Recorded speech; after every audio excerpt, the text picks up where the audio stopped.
घोटालेबाज को घोटालेबाज कहता रहूंगा। और मैं मिस्टर मोगेम्बो को चुनौती देता हूँ और शिक्षा मंत्री बिहार सरकार के आला अधिकारियों को चुनौती देता हूँ कि अगर तुम्हें हिम्मत है तो हमें जेल में डालो। पूरे बिहार के लोग सड़क पर उतर जाएंगे और ये जो घोटाला हो रहा है इसका भंडाफोड़ होगा। ये घोटालों को छिपाने के लिए और आपने हम पर कार्रवाई की है, हम इस कार्रवाई से डरने वाले नहीं हैं। और बिहार के अपने तमाम शिक्षकों को हम संदेश देना चाहते हैं कि आप बिल्कुल चिंता मत करिए, हम वो नहीं है कि पीछे हट जाएंगे। हमारी जो लड़ाई है सच के लिए, हमें गर्व है कि हमने शिक्षकों के मान सम्मान और स्वाभिमान की रक्षा के लिए हमने अपनी नौकरी कुर्बान कर दी है। जान भी कुर्बान करना होगा तो कर देंगे। और मैं आप लोगों को यह बताना चाहता हूँ, ये शिक्षा विभाग के अधिकारी और मुजफ्फरपुर का डीओ अजय कुमार सिंह और मुजफ्फरपुर का कलेक्टर, ये सब मिलकर यह घोटालेबाजों से मिलकर मेरे हत्या की साजिश रचा और ये सभी ने मिलकर हमारा मुख्यालय सकरा बनवाया जो नियम विरुद्ध था। और सकरा मुख्यालय बनवा करके ये लोग चाहते थे कि वहाँ पर आते जाते इसकी हत्या करा दे और मेरी जान लेना चाहते थे। और मेरी जब जान नहीं ले सके तो मेरी नौकरी ले लिए, हमें इसकी परवाह नहीं है। बिहार के 6 लाख शिक्षक हमारे परिवार की हिफाजत के लिए तैयार हैं, लेकिन घोटालेबाजों को जेल भिजवाना होगा।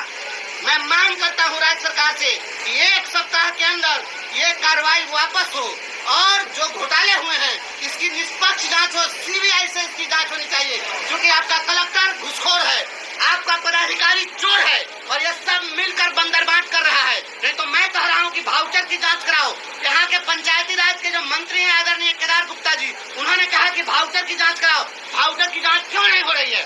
जब एक शिक्षिका आरोप लगाती है कि निजी जमीन में समरसेबुल गाड़ दिया गया, मैं भाउचर पर दस्तखत नहीं की हूँ, उसका भुगतान कैसे हुआ?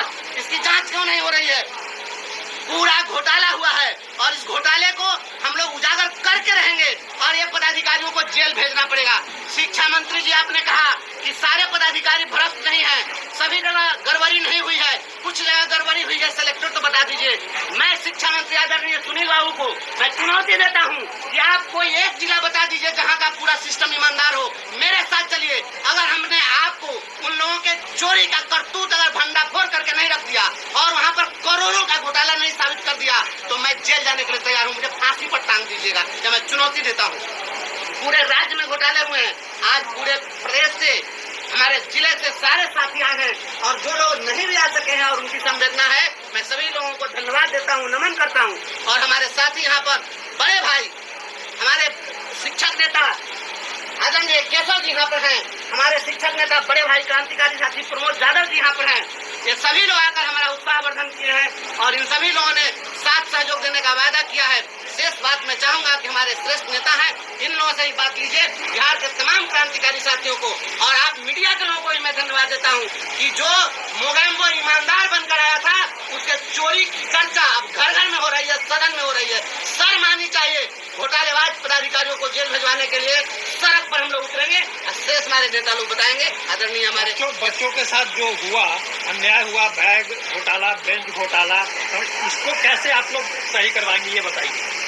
घोटाला जो हो गया वह सही क्या होना है? यह सत्ता संरक्षित घोटाला था, इसका कमीशन नीतीश कुमार को भी मिला है। अगर नीतीश कुमार को कमीशन नहीं मिला है तो जांच क्यों नहीं हो रही है? और ये जो घोटाला हुआ है ये बच्चा के नाम पर, प्री फाइल स्ट्रक्चर के नाम पर, ये टीना के कमरा में बच्चे की पढ़ाई होती है। गरीब के बच्चा को ये 40 डिग्री टेम्परेचर पर टीन के क्लासरूम में पढ़ाना चाहते हैं। ये गरीबों के बच्चों के साथ भद्दा मजाक है। के पाठक के अगर उसके पास औलाद है वो 2 घंटा अपने बच्चे को टीना के कमरा में रख कर बता दे, वो 3 घंटा खुद बैठ करके बता दे। ये टीना के कमरा में वहाँ पर जानवर भी नहीं रखे, अब मर जाएगा वो। और आप इंसान के बच्चा को पढ़ाने चले हैं, तब पढ़ाई नहीं है और पूरा का पूरा लूट है। यह 1 लाख का भी योजना नहीं था, उसको 5 लाख का भाउचर बनाया गया। गोविंद खड़े काके लागू पाऊँ बलिहारी गुरु, आपने गोविंद जी को बताया शिक्षक के साथ, शिक्षा विभाग के साथ ऐसा हो रहा है तो आने वाली पीढ़ी बच्चों के साथ क्या होगा, ये बताइए। यह गुलाम बनाने की साजिश है। यह शिक्षकों को जिस प्रकार से अपमानित किया जा रहा है और पढ़े लिखे कौम को जिस प्रकार से जूतों तले रौंदने की कोशिश की जा रही है, आने वाली जो पीढ़ी होगी वो कायर और डरपोक होगी। जो बच्चा हमारे यहाँ पढ़ रहा है वही जब देखेगा कि हमारा शिक्षक, हमारा जो पढ़ाने वाला है, शिक्षक को तो बच्चे अपना आइडियल मानते हैं, जब वह देखेगा कि हमारे शिक्षक के साथ अत्याचार हो रहा है, कोई भी आ रहा है जो भी आ रहा है वो पदाधिकारी ही बनकर आ रहा है। क्या कोई भी बच्चा जो मेधावी होगा वो शिक्षक बनना चाहेगा? क्या ऐसे वातावरण में कोई बनना चाहेगा? आप जान लीजिए, या बच्चों के भविष्य के साथ, देश के भविष्य के साथ खिलवाड़ हो रहा है। या शिक्षकों को नहीं सताया जा रहा है, बल्कि आने वाली पीढ़ी को डरपोक और कायर बनाया जा रहा है। इससे सतर्क रहना होगा और पढ़े लिखे कौम को आगे आना पड़ेगा।